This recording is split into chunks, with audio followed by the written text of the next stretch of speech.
बनाए मिलकर।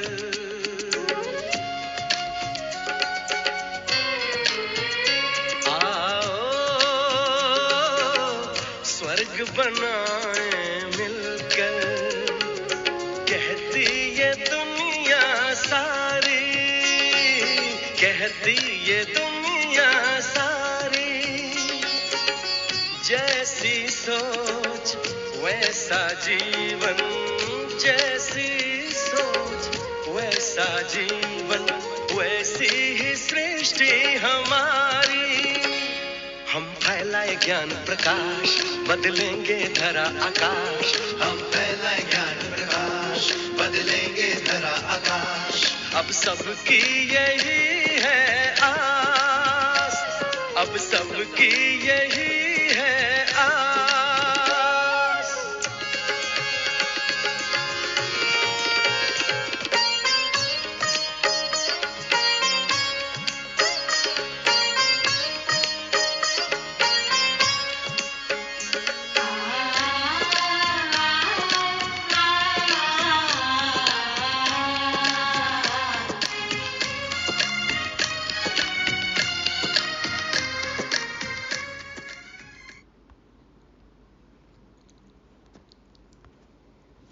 ओम शांति।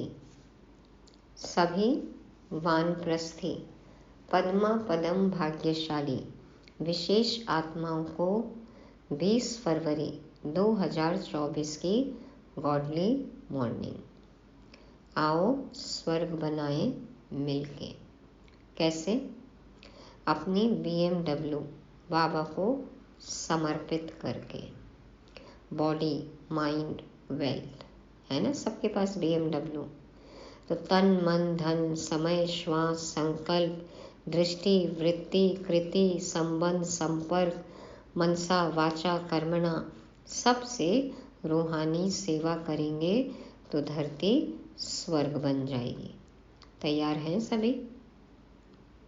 तो सभी बातों से बेफिक्र हो, माया जीत बनके, स्वराज्य अधिकारी बनके, समर्थ बनके, बाबा की मदद से रूहानी सेवा करके हमें सफलता मूर्त बनना है।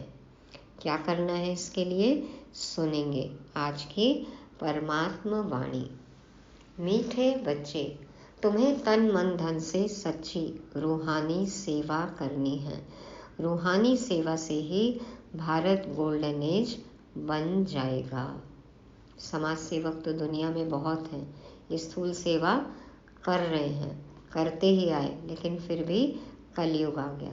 बाबा कहते हैं अब रूहानी सेवा करो, सच्ची सेवा करो, तन मन धन अपना इसमें लगाओ तो भारत और पूरा विश्व क्या बन जाएगा? गोल्डन एज बन जाएगा।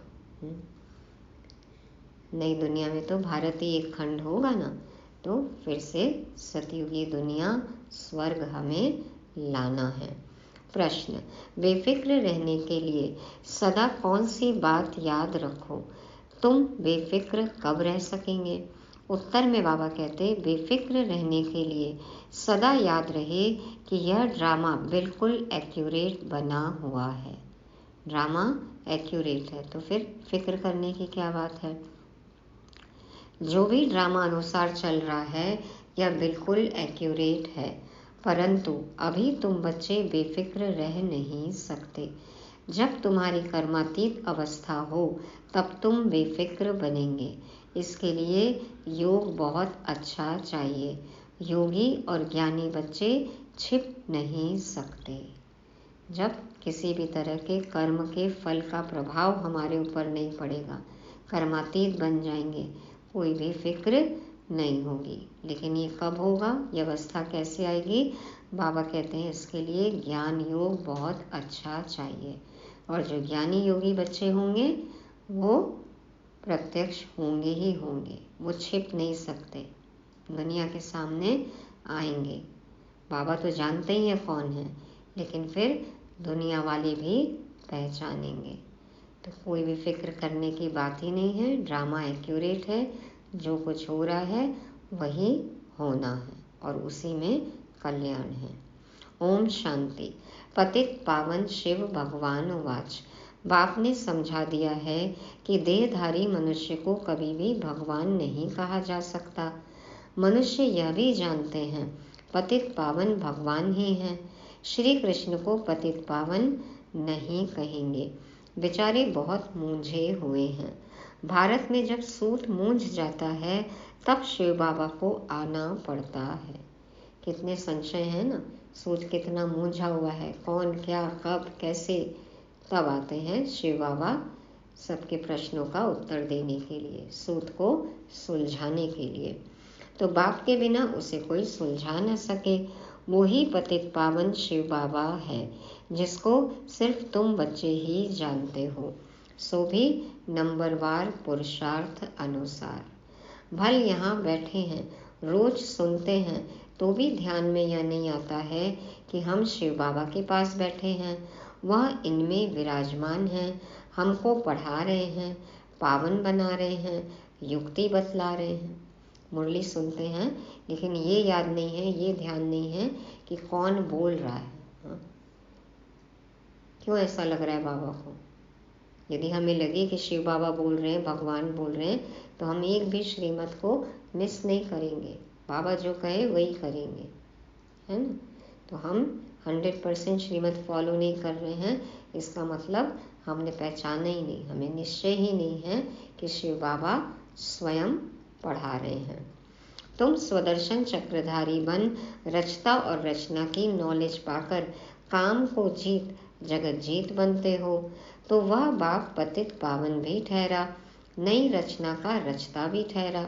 अभी बेहद का राज्य पाने के लिए तुम पुरुषार्थ करो। हर एक समझते हैं हम शिव बाबा से राज्य भाग्य ले रहे हैं, यह भी यथार्थ रीति समझ नहीं सकते। कोई थोड़ा जानते, कोई तो बिल्कुल ही नहीं जानते। शिव बाबा तो कहते हैं पतित पावन मैं हूँ। मेरे से अगर कोई आकर पूछे तो मैं अपना परिचय दे सकता हूँ। तुमको भी तो बाप ने अपना परिचय दिया है ना, खुद आकर अपना परिचय दे रहे हैं। शिव बाबा कहते हैं मैं साधारण तन में प्रवेश करता हूँ। इसीलिए देखो लोग पहचानते नहीं हैं, मानते नहीं हैं।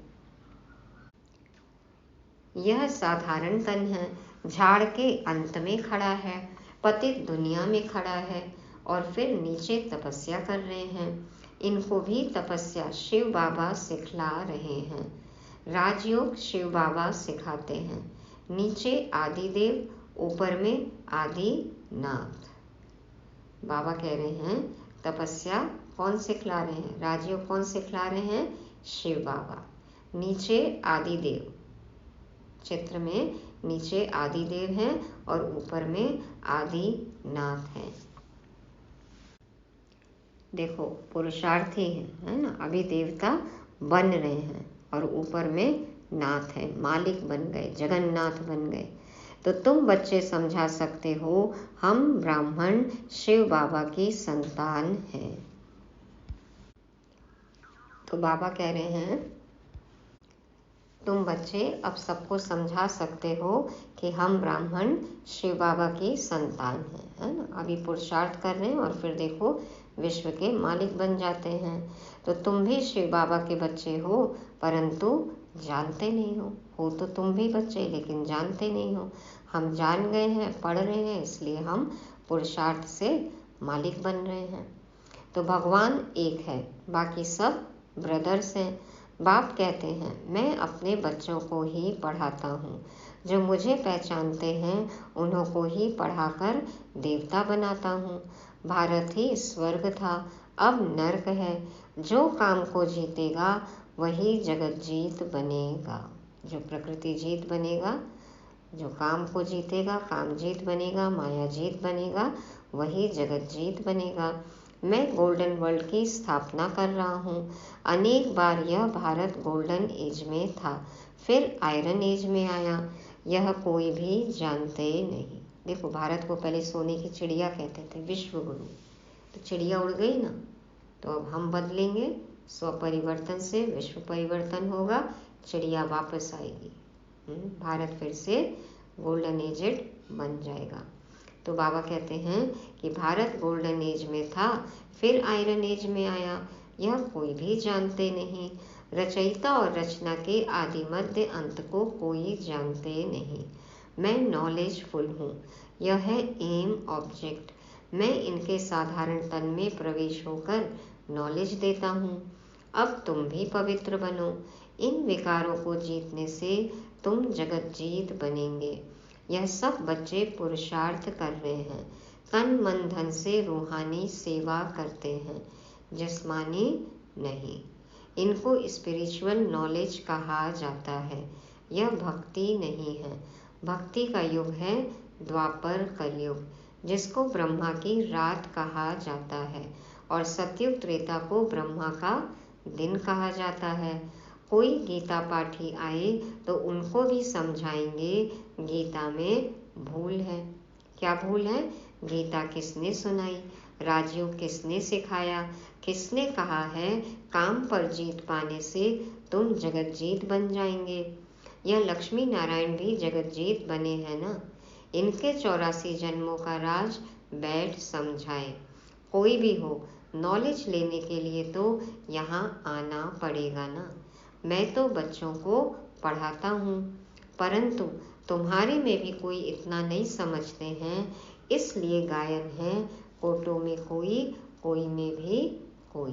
देखो, नॉलेज सबको मिलती है, जितने आते हैं यहाँ पे ज्ञान सुनते हैं, लेकिन समझते कोई कोई है, चलते कोई कोई है। तो बाबा कहते हैं मैं जो हूँ, जैसा हूँ, कोई तो यह 5% भी नहीं जानते। बिंदु रूप भगवान बिंदु है। यथार्थ रीति कोई जानते नहीं, समझते नहीं, अनुभव नहीं करते। तो बाबा कहते हैं मैं जो हूँ, जैसा हूँ, कोई तो यह 5% भी नहीं जानते। तुम्हें बाप को जानकर पूरी रीति याद करना है। मामेकम याद क्यों नहीं करते हो? सिर्फ मुझ एक को ही क्यों नहीं याद करते हो? कहते हैं बाबा याद भूल जाती है।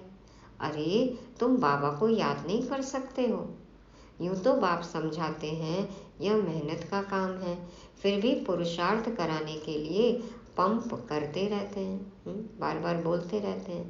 पंप को बार बार ऊपर नीचे करते हैं, हवा भरती है ना। कील को बार बार देखो ठोकते हैं तो कील दीवार में घुसती है ना। तो बाबा भी मेहनत कराते हैं, कहते रहते हैं अरे जो बाप तुमको क्षीर सागर में ले जाते हैं, विश्व का मालिक बनाते हैं, उनको भूल जाते हो। माया भुलाएगी भी जरूर, टाइम लगेगा। ऐसे भी नहीं कि माया को भुलाना ही है, इसलिए ठंडे होकर बैठ जाओ कि हम करेंगे, माया फिर भुला देगी, इससे तो करे ही ना। तो ऐसे ठंडे होकर मत बैठ जाओ। नहीं, पुरुषार्थ जरूर करना है। मरने के डर से क्या जीना छोड़ देते हैं? गिरने के डर से क्या चलना छोड़ देते हैं? तो माया के डर से क्या पुरुषार्थ छोड़ देंगे? तो बाबा कहते हैं नहीं, पुरुषार्थ जरूर करना है, काम पर जीत पानी है। मामेकम याद करो तो विकर्म विनाश होंगे। जैसे तुम बच्चों को बोलता हूँ, वैसे कोई भी बड़े से बड़ा जज आएगा, उनको भी बाप बोलेंगे ना बच्चे, क्योंकि मैं तो ऊंचे से ऊंचा भगवान हूँ। कोई भी पद पोजीशन पे हो, बाबा के लिए तो सब बच्चे हैं ना। तो बाबा तो सबको मीठे बच्चे कहेंगे। तो ऊंचे से ऊंची पढ़ाई मैं ही पढ़ाता हूँ, प्रिंस प्रिंसेस पद पाने के लिए।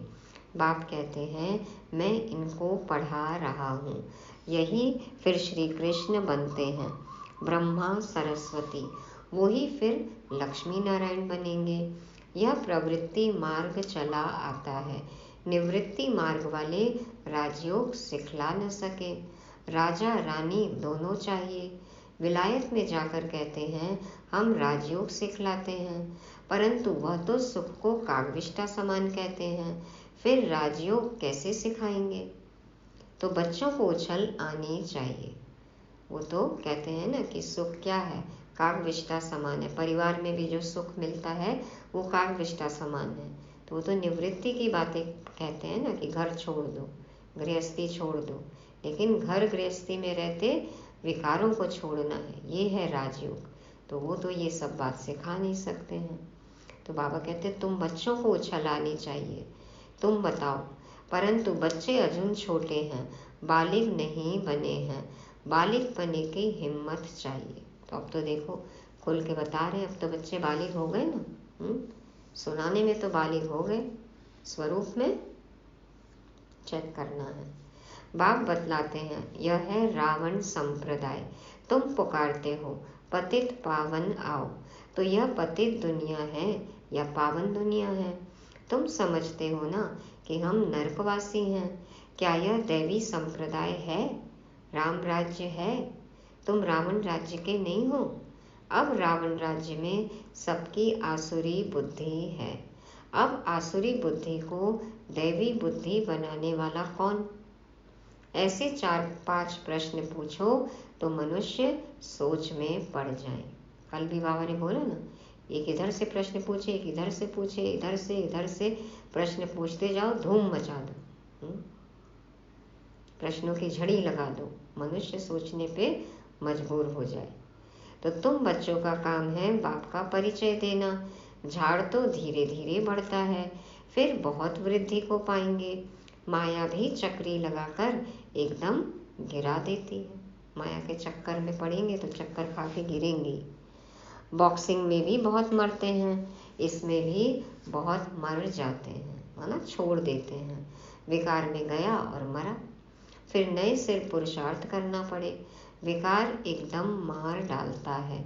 जो कुछ जंक निकाल पतित से पावन बना, वह की कमाई चट हो जाती है। फिर नए सिर मेहनत करनी पड़े। ऐसे नहीं, उनको अलाउ नहीं करना है। एक बार जो छोड़ के चले गए या विकार में गिरे वापस आए, तो ऐसे नहीं कि वो वापस नहीं आ सकते, री एंट्री नहीं है, ऐसा नहीं है। बाबा कहते हैं नहीं, उनको समझाना है जो कुछ याद की यात्रा की पढ़ा वह सब खलास हो गया, एकदम नीचे गिर पड़ते हैं। फिर भी घड़ी घड़ी अगर गिरते रहेंगे तो कहेंगे गेट आउट। 1-2 बारी आजमाया जाएगा, 1-2 बार रियायत देंगे, छूट देंगे। बार बार गलती कर रहे हैं तो फिर तो गेट आउट, जाओ फिर उसी दुनिया में जाओ। 2 बारी माफ़ी मिली, फिर केस होपलेस हो जाता है। होपलेस केस है, बाबा कहते हैं फिर तो कोई उम्मीद ही नहीं है। बार बार समझा रहे हैं, फिर भी नहीं समझ में आ रहा है, तो फिर क्या उम्मीद करें ना। Gone case, hopeless case. फिर आएगा भी, लेकिन एकदम डर्टी क्लास में, चांडाल चाकर चोकर कुछ बन जाएंगे। तो फिर क्योंकि बने तो बाबा के, तो स्वर्ग में तो आएंगे, लेकिन पद एकदम लोएस्ट, डर्टी क्लास, माना जो भरी ढोते हैं ना। बाबा ने कहा ना, अनपढ़े पढ़े के आगे भरी ढोएंगे, तो फिर कम पद मिलेगा। भेंट में तो ऐसे कहेंगे ना, तुलना के लिए तो यही बोलेंगे ना, डर्टी क्लास। कहाँ राजा रानी एकदम टॉप क्लास, ऊंचा class, high class, high status. तो तुलना के लिए तो यही बोलेंगे ना, फिर डर्टी क्लास है, लोएस्ट क्लास है। ऐसे तो वहाँ डर्टी कुछ भी नहीं है, लेकिन फिर भी तुलनात्मक शब्द में तो यही यूज़ किया जाएगा। जो बिल्कुल कम पद पाते हैं उनको कहेंगे डर्टी क्लास। दास दासियाँ, चंडाल, प्रजा के भी नौकर चाकर सब बनते हैं ना। बाप तो जानते हैं, मैं इन्हों को पढ़ा रहा हूँ, हर 5000 वर्ष के बाद पढ़ाता हूँ। वह लोग लाखों वर्ष कह देते हैं, आगे चलकर यह भी कहने लग पड़ेंगे कि बरोबर 5000 वर्ष की बात है। अभी कहते हैं ना कि हाँ 5000 साल हो गए महाभारत के युद्ध को, गीता सुनाई 5000 साल पहले। वो ही महाभारी लड़ाई है, परंतु याद की यात्रा में रह न सके। दिन प्रतिदिन टू लेट होते जाएंगे। हम भी पुरुषार्थ नहीं करेंगे तो देखो लेट से लेट हो ही रहे हैं ना। दिन प्रतिदिन टू लेट होते जाएंगे। अब तो टू लेट का बोर्ड लग गया कब का। गाया भी जाता है, बहुत गई थोड़ी रही, थोड़ी की भी थोड़ी। और अब तो बस 1 सेकंड का खेल, कब हो जाएगा अचानक पता ही नहीं। तो यह सब इस समय की बातें हैं। बाकी थोड़ा समय है पावन बनने में। लड़ाई सामने खड़ी है, अपने दिल से पूछना है, हम याद की यात्रा पर हैं। जब कोई नया आता है तो बच्चों को फॉर्म जरूर भराना है। जब फॉर्म भरे तब उनको समझाया जाए। अगर किसको समझना ही नहीं है तो फॉर्म ही क्या भरेगा। ऐसे तो ढेर आते हैं। बोलो, बाप को पुकारते हो, पतित पावन आओ, तो जरूर यह पतित दुनिया है। तब तो कहते हैं कि आकर पावन बनाओ। फिर कोई बनते हैं, कोई नहीं बनते हैं। बाबा के पास पत्र तो ढेर आते हैं। सब लिखते हैं शिव बाबा केयर ऑफ ब्रह्मा। शिव बाबा भी कहते हैं मैं साधारण तन में प्रवेश करता हूँ, इनको 84 जन्मों की कहानी सुनाता हूँ। और कोई भी मनुष्य रचता और रचना के आदि मध्य अंत को नहीं जानते हैं। अब बाप ने ही तुमको बताया है। यह चित्र आदि भी बाबा ने दिव्य दृष्टि देकर सब बनवाए हैं। ज्ञान में जितने भी चित्र हैं, साक्षात्कार में दिव्य दृष्टि से बाबा ने मुरली सुनाकर, समझाकर चित्र बनवाए, चेक किया, है ना। देखो एक एक चित्र में कितना ज्ञान भरा हुआ है, कितने राज छुपे हुए हैं।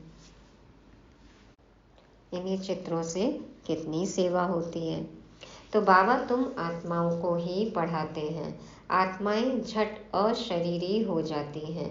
इस शरीर से अपने को अलग समझना है।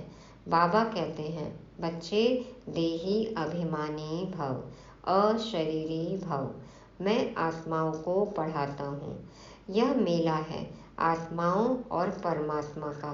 इसे संगम का मेला कहा जाता है। बाकी कोई पानी की गंगा पावन नहीं बनाती है। साधु संत ऋषि मुनि आदि सब जाते हैं स्नान करने। अब गंगा पतित पावनी हो कैसे सकती। देखो गंगा को मैला कर दिया, है ना। ज्ञान स्नान से पावन बनेंगे। तो भगवान उवाच है ना, काम महाशत्रु है, इस पर जीत पाने से तुम जगत जीत बन जाएंगे। गंगा व सागर तो नहीं कहते, यह तो ज्ञान सागर बाप समझाते हैं। इन पर जीत पाने के लिए मामेकम याद करो तो तुम पावन बन जाएंगे। दैवी गुण धारण करो, किसको दुख मत दो। पहला नंबर दुख है काम कटारी चलाना। यही आदि मध्य अंत दुख देने वाला है। जब से दुख चालू हुए तब से, शुरुआत से ये काम विकार के कारण ही दुख हो रहा है। आदि मध्य अंत, अब तो अंतिम चरण पर है, चरम सीमा पर है। सतयुग में यह होता नहीं। वह है पावन दुनिया, वहाँ कोई पतित रहता ही नहीं। जैसे तुम योग बल से राज्य लेते हो, वैसे वहाँ योग बल से बच्चा पैदा होता है। रावण राज्य ही नहीं। तुम लोग रावण को जलाते हो, पता ही नहीं पड़ता कि कब से जलाते आए हो। राम राज्य में रावण होता नहीं। यह बड़ी समझने की बातें हैं जो बाप बैठ समझाते हैं। समझाते तो बहुत अच्छा है, परंतु कल्प कल्प जो जितना पढ़े हैं उतना ही पढ़ते हैं। पुरुषार्थ से सारा मालूम पड़ जाता है। स्थूल सेवा की भी सब्जेक्ट है, मनसा नहीं तो वाचा कर्मणा। बाबा कहते हैं स्थूल सेवा की भी सब्जेक्ट है, मनसा नहीं तो वाचा कर्मणा। कई कहते हैं ना मनसा सेवा नहीं कर सकते, योग नहीं लगता है। कई वाणी से सेवा कर सकते हैं, कई कर्मों से कर सकते हैं। तो स्थूल या सूक्ष्म किसी भी तरह की सेवा करें, लेकिन रूहानी सेवा करनी जरूर है। वाचा तो बहुत सहज है। पहले है मनसा, अर्थात मन मना भव। याद की यात्रा में रहना है। अपने को आत्मा समझ बाप को याद करना है। बाप से शिक्षा लेनी है। बहुत हैं जो बाप को याद नहीं कर सकते। ऐसे नहीं कहेंगे कि ज्ञान को याद नहीं कर सकते, मामेकम याद नहीं कर सकते। याद नहीं करेंगे तो ताकत कैसे मिलेगी। याद से ही तो ताकत भरेगी ना। बाप सर्वशक्तिमान है, उनको याद करने से ही शक्ति आएगी। इसको ही जौहर कहा जाता है। और निखार आता जाएगा, आत्मा शक्तिशाली बनती जाएगी, मास्टर सर्वशक्तिवान बन जाएंगे। यही जौहर है, याद से ही शक्ति आएगी। कर्मणा भी कोई अच्छी करे तो पद मिले, कर्मणा भी नहीं करते तो फिर पद क्या मिलेगा। सब्जेक्ट होती है ना। यह है गुप्त समझने की बातें। वो लोग योग योग कहते रहते हैं, परंतु समझते नहीं कि योग से तुम विश्व की बादशाही लेते हो। योग बल से ही वहाँ बच्चा पैदा होता है, यह भी किसको पता नहीं है। तुमको समझाया जाता है, फिर भी आधा कल्प के बाद तुम माया के मुरीद बन जाते हो, माया के चेले, माया के गुलाम बन जाते हैं। देखो, फिर माया तुमको अभी भी नहीं छोड़ती है। माया के एक बार मुरीद बन गए, चेले बन गए, माया तो फिर छोड़ेगी ही नहीं, छोड़ती ही नहीं है। देखो कितनी मेहनत लगती है ना। बाबा कहते हैं अब तुमको शिव बाबा के मुरीद बनना है, माना जो शिव बाबा कहे वही सुनना है, वही करना है। बाबा तो देखो फिर भी हमें कोई गुलाम थोड़ी बनाते हैं, कोई चेला थोड़ी बनाते हैं, अधिकारी बनाते हैं, वारिस बनाते हैं। तो कोई भी देहधारियों का मुरीद नहीं बनना है, किसी की भी गुलामी नहीं करनी है, अपनी भी नहीं, कर्मेंद्रियों की भी गुलामी नहीं। तो बहन भाई भी अब कहा जाता है पवित्र बनने के लिए, फिर तो इससे भी ऊपर जाना है। भाई भाई समझना है, भाई बहन की दृष्टि भी नहीं, देह देखना ही नहीं है कि पुरुष तन है या स्त्री तन है, सिर्फ आत्मा बिंदु, भाई भाई। ड्रामा अनुसार जो कुछ चलता है बिल्कुल एक्यूरेट, ड्रामा बहुत एक्यूरेट है। बाप तो बेफिक्र है, इनको तो फिक्र जरूर होगा। 370 बच्चों की देखभाल करनी, यज्ञ की जिम्मेवारी, तो फिर ब्रह्मा बाबा को थोड़ा, बाबा कहते हैं फिक्र तो जरूर होगा। बेफिक्र तब रहेंगे जब कर्मातीत अवस्था होगी, तब तक कुछ न कुछ होता है। निश्चिंत थे, बेफिक्र थे, लेकिन थोड़ा कंसर्न तो होता है ना, ध्यान तो रखना पड़ता है। तो बाबा कहते बेफिक्र तब रहेंगे जब कर्मातीत अवस्था होगी, तब तक कुछ न कुछ होता है। योग अच्छा चाहिए, योग के लिए बाबा अब जोर देते हैं। इसके लिए कहते हैं घड़ी घड़ी भूल जाते हैं, बाप उलहना देते हैं। जो बाप तुमको इतना खजाना देते हैं उनको तुम भूल जाते हो। बाप जानते हैं किसमें ज्ञान है, किसमें नहीं है। ज्ञानी कभी छिपा नहीं रहेगा, वह झट सर्विस का सबूत देगा। तो यह सब समझने की बातें हैं। ज्ञानी, योगी, धारणा मूर्त, सेवाधारी जो भी हैं छिप नहीं सकते। बाबा कहते ये सब समझने की बातें हैं। अच्छा, मीठे मीठे सिकी लदे बच्चों प्रति माता पिता बाप दादा का याद, प्यार और गुड मॉर्निंग। रूहानी बाप के रूहानी बच्चों को नमस्ते। हम रूहानी बच्चों की रूहानी बाप दादा को याद, प्यार, गुड मॉर्निंग और नमस्ते। शुक्रिया बाबा, शुक्रिया। धारणा के लिए मुख्य सार, पहला पॉइंट, माया की बॉक्सिंग में हार नहीं खानी है। पुरुषार्थ में ठंडा हो बैठ नहीं जाना है, हिम्मत रख सेवा करनी है। दूसरा, यह ड्रामा एक्यूरेट बना हुआ है, इसलिए किसी भी बात का फिक्र नहीं करना है। कर्मातीत अवस्था को पाने के लिए एक बाप की याद में रहना है, किसी देहधारी का मुरीद नहीं बनना है। वरदान है, श्रीमत प्रमाण सेवा में संतुष्टता की विशेषता का अनुभव करने वाले सफलता मूर्त भव। श्रीमत प्रमाण सेवा में संतुष्टता की विशेषता का अनुभव करने वाले सफलता मूर्त भव। बाप दादा समझाते हैं कोई भी सेवा करो, कोई जिज्ञासु आए या नहीं आए, लेकिन स्वयं से संतुष्ट रहो। निश्चय रखो कि अगर मैं संतुष्ट हूँ तो मैसेज काम जरूर करेगा। कई सेंटर में देखो दीदी अकेले बैठ के योग करती हैं, कोई भी नहीं आते, लेकिन हो रही है सेवा, मनसा सेवा हो रही है, अपने आप आत्माएं खींच कर आएंगी। तो बाबा कहते हैं निश्चय रखो कि अगर मैं संतुष्ट हूँ तो मैसेज काम जरूर करेगा। इसमें उदास नहीं हो, स्टूडेंट नहीं बढ़े, कोई हर्जा नहीं। आपके हिसाब किताब में तो जमा हो गया और उन्हों को संदेश मिल गया। मनसा से संदेश भेजो और हम कर रहे हैं पुरुषार्थ, तो जमा का खाता बढ़ेगा ही बढ़ेगा। अगर स्वयं संतुष्ट हो तो खर्चा सफल हुआ। कई बार इतनी प्रदर्शनी लगाते हैं, खर्चा करते हैं, कोई आत्मा नहीं निकलती, लेकिन खुद को संतुष्टता हो गई तो खर्चा सफल हो गया। श्रीमत प्रमाण कार्य किया तो श्रीमत को मानना, यह भी सफलता मूर्त बनना है। बाबा ने कहा ना, सबको संदेश दो, प्रदर्शनी लगाओ, समझाओ, चित्र बनाओ, दिखाओ, तो फिर उस अनुसार किया तो श्रीमत को माना तो भी सफलता मूर्त बन गए ना, तो जमा हो जाता है। जिसका जब समय है वो आएगा जरूर। हट्टी तो एक ही है, बाबा भी हट्टी। स्लोगन: असमर्थ आत्माओं को समर्थी दो तो उनकी दुआएं मिलेंगी। असमर्थ आत्माओं को समर्थी दो तो उनकी दुआएं मिलेंगी। कोई शक्तिहीन आत्मा है, उसको शक्ति का दान देंगे तो दुआएं देगा ना। जिसको जो चाहिए उसको वो दे देते हैं तो दुआएं देते हैं। तो बाबा कहते हैं शक्ति का दान दो, समर्थी का दान दो। तो ये थी मुरली, रिवाइज करेंगे। पहला पॉइंट, तन मन धन से सेवा करनी है, सब कुछ अर्पण करना है यज्ञ में। दूसरा, बेफिक्र रहना है। क्यों? क्योंकि ड्रामा एक्यूरेट है।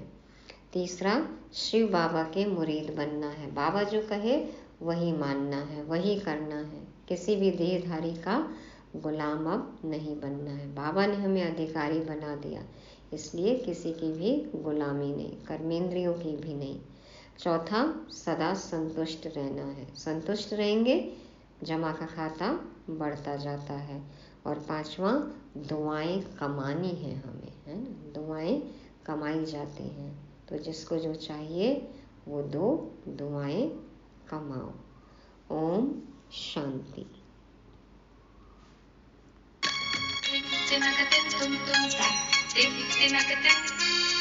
स्मृति से बदली दृष्टि वृत्ति, बदली कृति और प्रवृत्ति। दृष्टि बदली, फैली अशांति, दूषित हुई है सारी प्रकृति। परिवर्तन कर ले स्मृति को, बनेगी दुनिया प्यारी। परिवर्तन कर ले स्मृति को, बनेगी दुनिया प्यारी।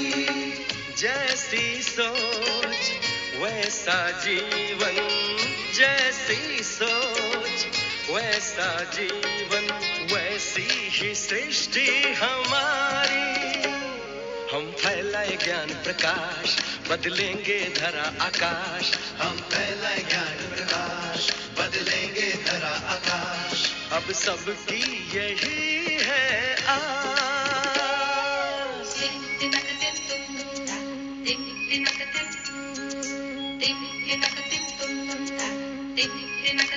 Ding,